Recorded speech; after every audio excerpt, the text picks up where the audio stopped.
안녕하세요. 이혼하거나 고쳐 살거나 주쌤입니다. 상간녀들도 다 유형이 다르고 그 상간녀와 남편의 깊이도 다 다르겠죠. 하지만 제가 상담을 하다 보면 요거 잘 안 떨어지겠는데요, 쉽지 않겠는데요, 오래 걸리겠는데요 라는 생각이 드는 때가 있습니다. 상간녀들한테 몸만 지배당하는 게 아니고요, 그러니까 떡정, 몸정 이 정도가 아니라 정서적으로도 너무 깊게 엮여 있고, 남편의 멘탈이 상간녀에게 지배당하다시피 하고, 상간녀가 가스라이팅을 잘해서 남편이 상간녀 꼭두각시가 되어서 시키는 대로 다 하는 경우, 그럴 때 저는 이게 정서적으로 너무 깊게 엮였구나, 떼내기 진짜 힘들겠구나 라는 생각이 드는 거죠. 그래서 어떤 여자와 바람이 나면 이렇게 정서적으로 깊게 엮이는지, 어떤 상간녀들이 위험한지에 대해 오늘 이야기해 보겠습니다. 구독과 좋아요 눌러주세요. 첫 번째는 무속인입니다. 처음부터 되게 세죠. 아니 뭐 무속인이랑 어떤 남자가 사귀냐고 이렇게 얘기하시겠지만, 제가 본 것도 한 6, 7건은 되는 것 같거든요. 생각보다 무속인이랑 바람나는 경우가 많더라 하는 거예요. 무속인, 이제 자매품으로는 역술인, 타로 마스터 막 이런 사람들 있잖아요. 점 봐주고 뭐 점쳐주고 뭐 미래를 알려주고 막 이런 사람들, 그런 사람들이랑 바람이 나는 남편이 종종 있는데, 이렇게 무속인이랑 엮이면 남자들이 정신을 못 차리는 거예요. 그러니까 우리가 무속인을 찾아갈 때는 우리 이제 남편 바람 나서 마음고생 하는 분들은 아무리 크리스찬이라도 이런 무속인 이런 거 안 믿어도 한 3번 4번씩은 다 전 보셨을걸요. 하다못해 사주 어플이라도 깔아가지고 내가 이혼수가 있나 보셨을 거예요. 그러니까 뭔가 사람이 정말 근심 걱정 있을 때, 미래를 모를 때, 어떻게 해야 될지 정말 모를 때 찾아가는 게 무속인인 거죠. 그러니까 남편이 무슨 사업적인 거, 돈적인 거, 관계적인 거, 뭐 부부간의 문제, 가족들 문제, 이런 문제가, 심각한 문제가 생겨서 무속인을 찾아가서 점을 봤어. 그런데 그 무속인이 여자인데, 이 여자가 한번 싹 훑는 거죠. 이 남자가 고민을 얘기하면서 이렇게 별 얘기 다 하게 될 거 아니에요. 자기 직장 얘기, 돈 얘기, 자기가 집에 돈이 얼마나 있는지, 뭐 자기 집이 뭐 어디 있는지, 뭐 부부관계가 좋은지 나쁜지, 자식들은 뭐 어떤지, 이렇게 인생 전반에 대해서 이야기를 하다 보면 이 상간녀가 싹 훑어가지고 이 남자가 돈 좀 있는데 되게 새님 같은 스타일이네, 내가 찜쪄먹을 수 있겠네, 이렇게 판단이 들면 이 남자를 가스라이팅을 해서 불륜으로 엮이고 돈도 뜯어내고 이렇게 되는 경우가 너무너무 많다는 거예요. 특히 사업하는 사람, 야가 빠진 남자들은 잘 안 걸려들어요. 그런데 좀 회사원, 공무원 이런 분들이 이렇게 가스라이팅 당하기가 쉽더라고요. 그래서 이 상간녀, 무속인 상간녀가 어떤 식으로 남편을 정서적으로 지배를 하냐면, 점 치는 것처럼 하면서 마치 내 할머니 신이 너에게 이야기한다 이런 식으로 하면서 남편에게 막 자기가 바라는 대로 하는 거죠. 너 내년에 이혼수가 있다, 네 와이프 지금 바람 피우고 있고 내년에 반드시 문제가 생긴다, 둘 사이에. 네가 지금이라도 이혼을 해야지, 안 그러면은 뭐 어떻게 된다든지, 니랑 네 와이프랑 완전 상극이야, 너 지금 안 풀리는 게 네 와이프 때문이다, 와이프랑 이혼을 해야 네가 잘 풀린다.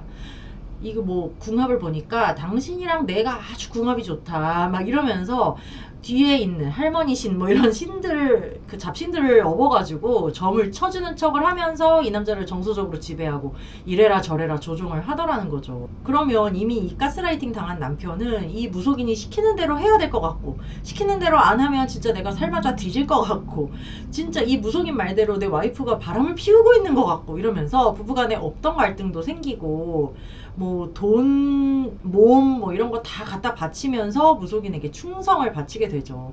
그래서 이 무속인, 역술인 이런 사람들이랑 엮이면 굉장히 인생이 힘들어지더라 하는 거예요. 그리고 위험한 상간녀 두 번째는 박복한 여자입니다.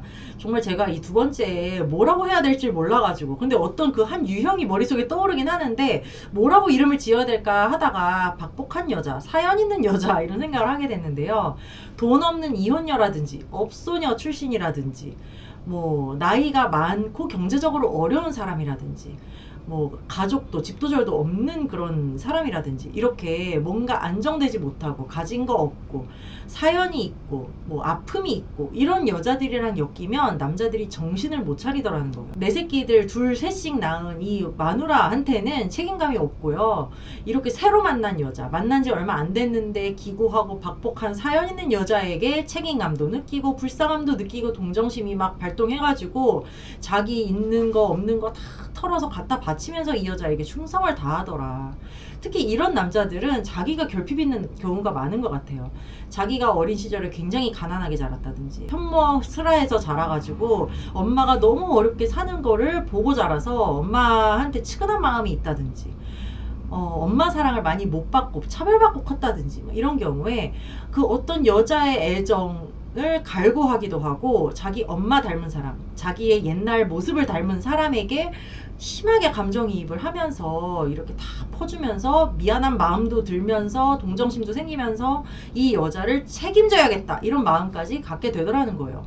아니 내 가정은 팽개쳐두고 생판 모르는 남이 이렇게 불쌍한 여자라고 해가지고 그 여자를 책임지려고 하더라니까요. 어떤 술집 여자랑 바람난 남편한테 아내분이 따졌대요. 너 지금 정신 차려라. 네 가정은 여기 있는데 네가 저 여자를 왜 책임을 지냐. 그랬더니 그 남자가 이렇게 얘기하더라죠. 쟤는 부모도 없고 형제도 없고 돈도 없고 아무것도 없는 애야. 너는 부모 있지, 형제 있지, 남편 있지, 집 있지, 자식 있지. 넌 다 가진 여자잖아. 저 여자 너무 불쌍해. 저 여자는 가진 게 나밖에 없어. 이지랄 하더래요. 이게 그 박복한 여자랑 바람을 피우는 남자들의 심리라는 거죠. 내가 쟤를 챙겨야 해. 내가 쟤를 책임져야 해. 쟤한테는 나밖에 없어. 내가 얘를 버리면 얘는 정말 무너져 내릴 것 같아. 막 이러면서 이 여자를 못 버립니다. 그리고 또 흔히 보는 경우가요. 직장에서 만난 여자. 나이 많은 여자랑 바람이 나는 경우인데요. 뭐 나이 많은 게 연상녀가 뭐 5살 뭐 이 정도가 아니라요. 열 몇 살 많은 여자, 무슨 이모뻘, 엄마뻘인 여자랑 바람을 나는 남자들도 있어요. 이런 경우에도 남편이 어렸을 때 부모 사랑을 못 받았다든지 누나들이 많아서 그렇게 누나들의 우쭈쭈 하는 거 그렇게 막 금지옥역 취급을 받다가 결혼을 했다든지 막 이래가지고 그 나이 많은 여자의 사랑을 갈구하는 그런 스타일들이 있는 거죠. 그럼 이렇게 나이 많은 직장 여자랑 엮인 경우에 떼내기가 너무 힘든 게 뭐냐면요. 이 나이 많은 여자가 정말 자기 배알도 꺼내줄 만큼 이 남자한테 충성을 다하고 할 짓 못할 짓 다 해주고 맞춰주면서 이 남자를 막 받들어 모시는 거예요. 정서적으로 이 나이 열 몇 살 많은 여자가 이 자기 조카뻘인 남자 구워 삼는 게 얼마나 쉽겠어요. 핥아주고 빨아주고 우쭈쭈 너만한 남자가 없다 막 이렇게 하면서 고민 상담 다 해주죠. 그리고 나이 60 먹고도 막 차 안에서 벗고 별지랄 다 해줘요. 새벽에 아침 일찍 일어나서 나이 먹었으니까 새벽 잠도 없잖아. 아침에 일어나가지고 막 도시락도 싸다 갖다 바쳐. 그러면은 이 남자가 정말 나를 사랑해주는 사람은 이 누나밖에 없구나 이렇게 돼가지고 가정도 버리고 그 열 몇 살 많은 누나랑 살겠다고 막 집을 뛰쳐나가고 발광을 떠는 경우를 여러 번 봤습니다. 이렇게 뭐 가진 거 없고 기구하고 박복한 여자랑 바람이 나면 정말 골치가 아픈 게요. 이 뭐 섹스만 하고 돌아다니는 게 아니고요. 돈으로도 엮여요. 그러니까 생활비를 대준다든지 월세를 내준다든지 심지어 이제 돈 좀 있는 남자들 같으면은 자기 회사에 취직을 시켜준다든지 이렇게 돈으로도 엮이니까 이 여자는 더더욱이나 안 떨어지죠. 특히 같은 회사에 뭐 이렇게 취직을 시켜줬어. 이러면 이 여자 이제 와서 어떻게 쫓아낼 거야. 이 여자 생계가 걸린 문제인데. 그러니까 떼내기가 굉장히 복잡해지는 경우를 많이 봅니다. 그리고 세 번째 위험한 여자는 서사가 있는 여자입니다. 그러니까 이 남편이랑 상간녀 둘 사이에 남들은 모르는 서사가 있는 거예요. 예를 들어서 첫사랑, 전 여친, 그리고 뭐 고향 친구 이런 애들이 되게 위험해요. 이 여자들은 내 남편의 젊었을 때 그 풋풋하고 꿈 많고 젊고 혈기왕성하던 시절에 내 남편의 모습을 잘 알고 있고 둘만의 그런 뭐 역사도 있고 추억도 있고 둘뿐만이 아니라 엮여있는 친구들 뭐 심지어 부모 형제까지 다 알아. 같은 동네에서 살면서 어렸을 때부터 뭐 막 재밌는 일이 많았어. 그러면 이 여자들은요 자기가 본처인 줄 알아요. 마치 내가 이 남자 주인인데 네가 이 남자가 너랑 결혼을 했을 뿐이야. 근데 너 뭐 결혼 생활 몇 년 됐다고? 나는 얘랑 안 지가 지금 40년, 50년이야. 막 이러면서 얘가 나를 예전에 쫓아다녔어. 나랑 예전에 얘랑 사귀었던 거 알지? 너랑 결혼하기 전부터 나랑 얘랑 사귀었었어.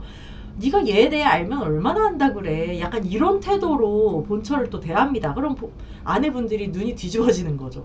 인연 봐라. 인연 대체 뭐야. 막 이러고. 그리고 이제 불알 친구 행세를 해요. 아니 불알도 없으면서 불알 친구를 행세를 한다는 거예요. 그러니까 뭐 그냥 우리 그냥 친구예요. 막 이러는데 하는 그 행동이 너무 수상하고, 만나지 말라고 경고를 해도 아니 친구 만나러 갔는데 네가 뭔데 왜 친구를 못 만나게 하냐, 나랑 얘랑 단둘이 만나는 것도 아닌데 동창회를 왜 못 나가게 하냐, 이러면서 되게 뻔뻔하게 관계를 계속해서 이어나갑니다. 이렇게 중년이 되어가지고 애 아빠가 돼가지고 동창회에 가서 우연히 20대 때 만났던 여자를 봤어. 그러면 그때 감정이 샥 또 되살아날 거 아니에요. 예전에 내가 그랬지 하면서 또 내 어렸을 때 그런 어떻게 보면 창피한 모습도 알고 뭐 흑역사도 알고, 이런 여자가 나의 막 이름을 불러주고 별명을 불러주고 막 티키타카도 잘 맞고 막 이런 거를 느끼게 되면은 집이 얼마나 재미가 없겠어요. 이 여자, 집에 있는 여자 맨날 나한테 잔소리만 하고 나는 집에서 의무와 책임밖에 없어. 그런데 그 20대 때 만났던 걔를 만나면 나는 다시 20대 청춘으로 돌아가는 거야 막. 그러니까 집에 있는 여자가 꼴보기 싫어지고 걔를 자꾸 만나고 싶어지고 다시 청춘으로 돌아가고 싶고, 그런데 몸은 40대 50대니까 약 처먹고 그지랄하고 이러면서 정말 끈질기게 몇 년이고 붙어먹는 게 이 동창, 첫사랑, 동네 불알친구, 상간녀라는 거죠. 헤어진 것 같았는데 5년 만에 내가 좀 방심했더니 다시 동창회에 나가더니 그년이랑 또 모텔에 쳐갔어. 이런 일이 비일비재합니다. 그래서 이렇게 추억을 공유하고 서사가 있는 사이가 정서적으로 깊기 때문에 떼어내기 힘들더라. 그래서 이렇게 정서적으로 깊다고 해가지고 우리가 뭐 그래 니들 둘이 그렇게 잘 통하고 서로 사랑하면 둘이 붙어먹고 살아, 내가 빠져줄게 라고 빠져줄 수가 있나요? 아니, 헤어질 때 헤어지더라도 저 년놈들 응징하고 갈라놓고 내 분풀이도 다 하고 억울하지 않게 이혼을 해야지 내가 후회가 없을 거잖아요.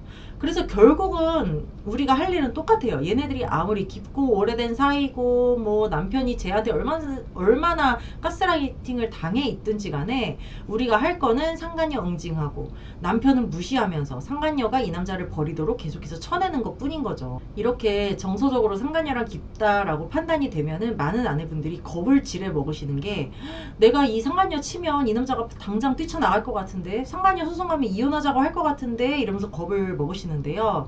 그런 거에 겁먹을 필요가 없습니다. 어차피 뛰쳐나갈 인간은 뛰쳐나가고 계속해서 만날 인간 계속해서 만나요. 그래서 이 여자를 떼내면 가정으로 돌아온다는 것을 명심하시고 이 여자 떼내는 거에만 집중을 하셔야 됩니다. 네, 오늘은 여기까지 하고요. 이거나 뭐거나 카페에 들어오시면 제가 쓴 칼럼도 있고 다른 분들의 사연도 있으니까요. 이거나 뭐거나 카페로 들어오시기 바랍니다. 여러분 안녕. 다음 시간에 또 만나요.